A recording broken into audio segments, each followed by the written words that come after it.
Quando falamos sobre o início do Novo Testamento, é comum associarmos esse marco ao primeiro capítulo de Mateus. No entanto, há uma perspectiva profunda e crucial a ser considerada, que trará a você uma compreensão muito maior das Escrituras. Que consequências o verdadeiro início do Novo Testamento traz para o modo como você crê? Você está preparado para conhecer a verdade?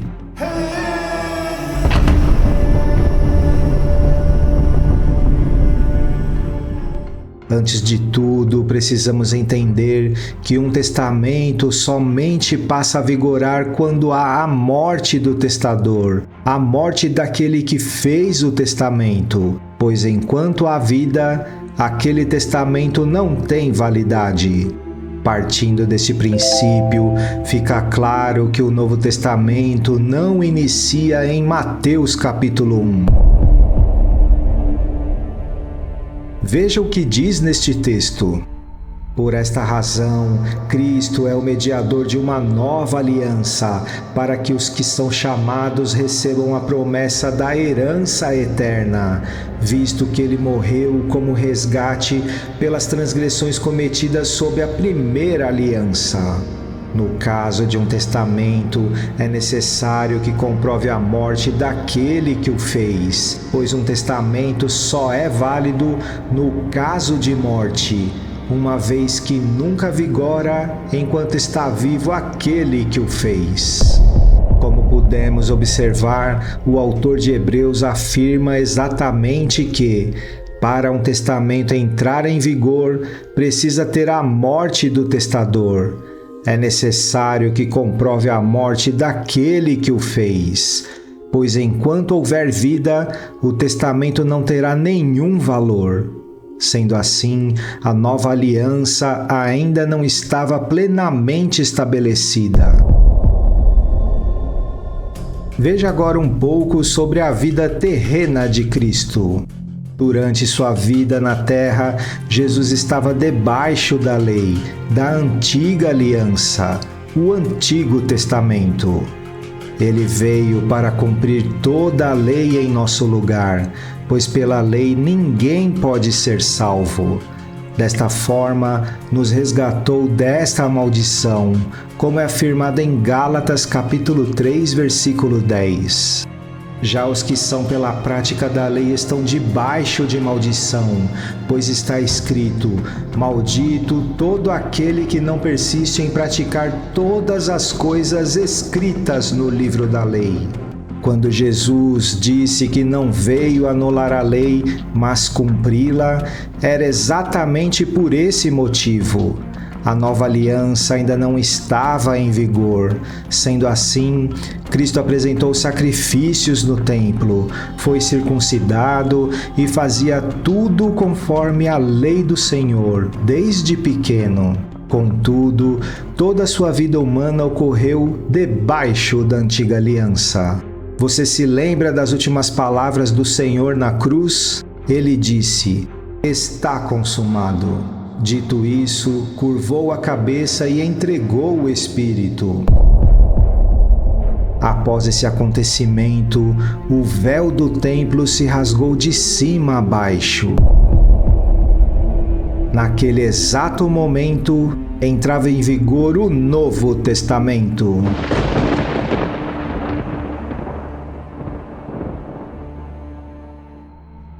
O princípio de uma nova aliança, um novo acordo, um novo pacto. Hoje estamos debaixo da graça. Jesus pagou pelos nossos pecados e cumpriu toda a lei em nosso lugar. Ele é o nosso sumo sacerdote e não precisamos mais de um sacerdote no templo, sendo mediador entre nós e Deus. Cristo é o nosso mediador e nos deu acesso direto ao Pai por meio dele. Por isso o véu do templo foi rasgado. Jesus afirmou que se derrubassem o templo, em 3 dias ele o levantaria. Naquele momento, os judeus zombaram, mas foi exatamente o que aconteceu. Jesus falava do seu próprio corpo.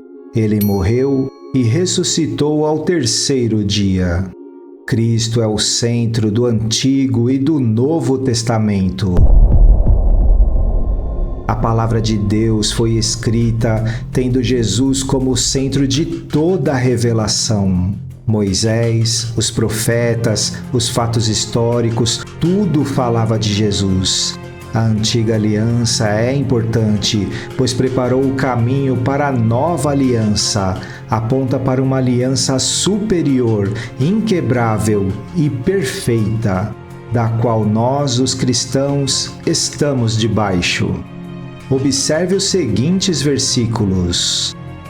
Pois se aquela primeira aliança fosse perfeita, não seria necessário procurar lugar para outra.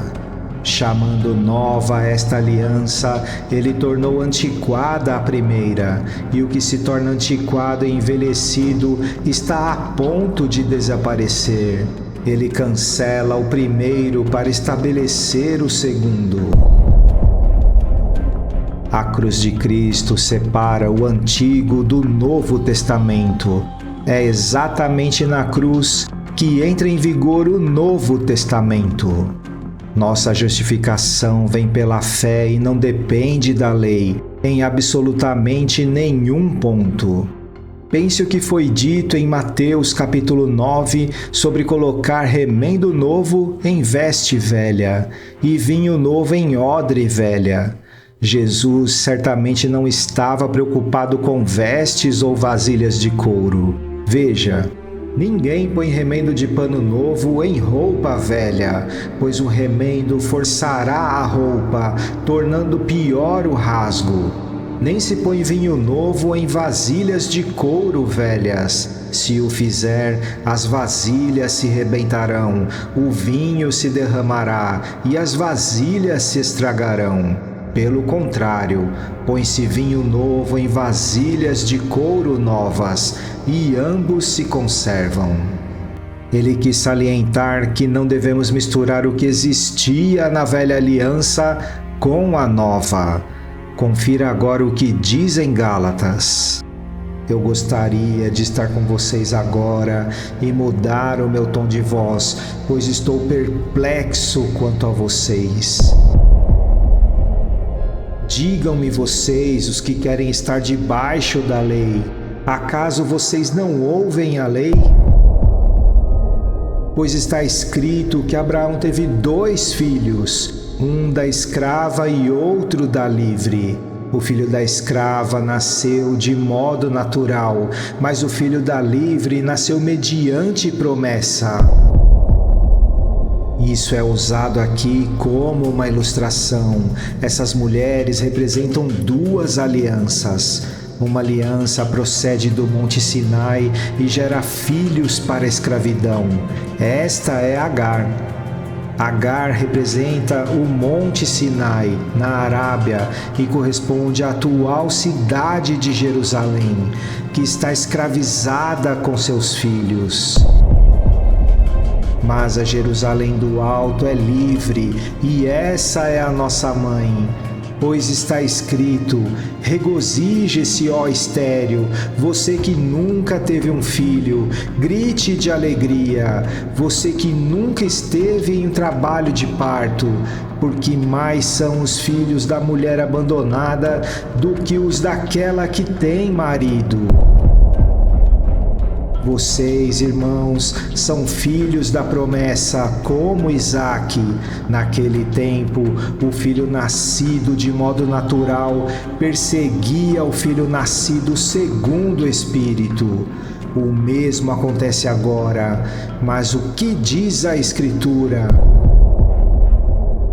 Mande embora a escrava e seu filho, porque o filho da escrava jamais será herdeiro com o filho da livre. Portanto, irmãos, não somos filhos da escrava, mas da livre. Neste texto, Paulo fala de 2 concertos ou alianças. A primeira aliança do Monte Sinai, gerando filhos para a escravidão. Agar, representando a lei, o Antigo Testamento. A segunda aliança, gerando filhos da promessa e da fé, Sara, representando a graça, o Novo Testamento. Quando Paulo fala que não somos filhos da escrava, ele está se referindo à lei. E quando ele afirma que somos filhos da livre, ele está se referindo à graça. Para aplicarmos esse entendimento em nossas vidas, é essencial vivermos em gratidão pela graça abundante que recebemos por meio de Jesus. Devemos buscar um relacionamento íntimo com Deus, aproveitando o acesso direto que Ele nos concedeu. Ao entendermos e abraçarmos plenamente a verdade da nova aliança inaugurada na cruz, experimentamos a plenitude da vida em Cristo, vivendo em liberdade e graça, além de compartilhar essa mensagem transformadora com o mundo ao nosso redor. Se assistiu até aqui, considere se inscrever no canal. À sua direita, a série Mensagens Bíblicas para Maratonar. E à sua esquerda, um novo vídeo do canal. Deus abençoe a sua vida.